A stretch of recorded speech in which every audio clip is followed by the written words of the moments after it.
In focus this evening, the growing momentum for making public service projects a part of public school curriculum. NBC's Bob Fall has our report. This is where education is heading, a concept that takes kids out of the classroom and grades them for work in the community. It's called service learning.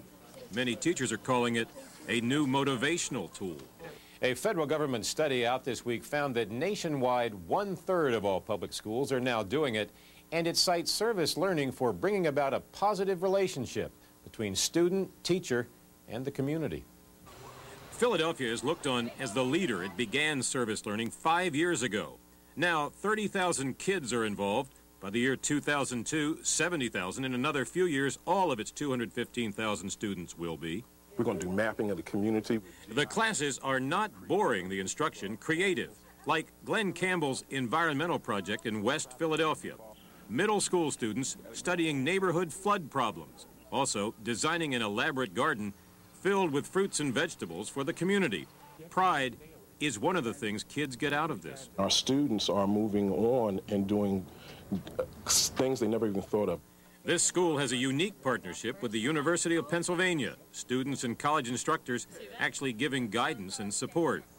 Penn professor Ira Harkavy says this makes public school kids look differently at their experience. The way to engage them in change isn't to lecture them, but to involve them with the real pressing problems of our time. The most pressing problems of our time are the problems of our cities. Like computer literacy.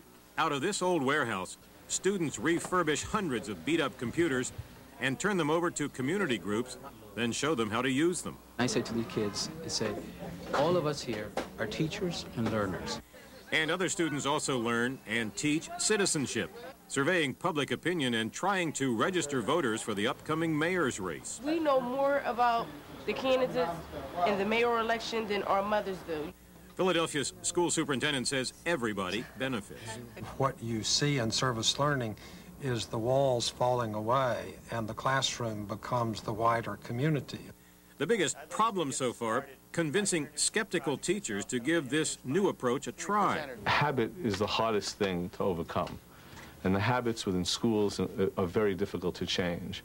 But in Philadelphia, habits are changing, and local officials are saying even though many of the buildings are old and supplies are often lacking, students are getting much more out of school now and giving something back at the same time.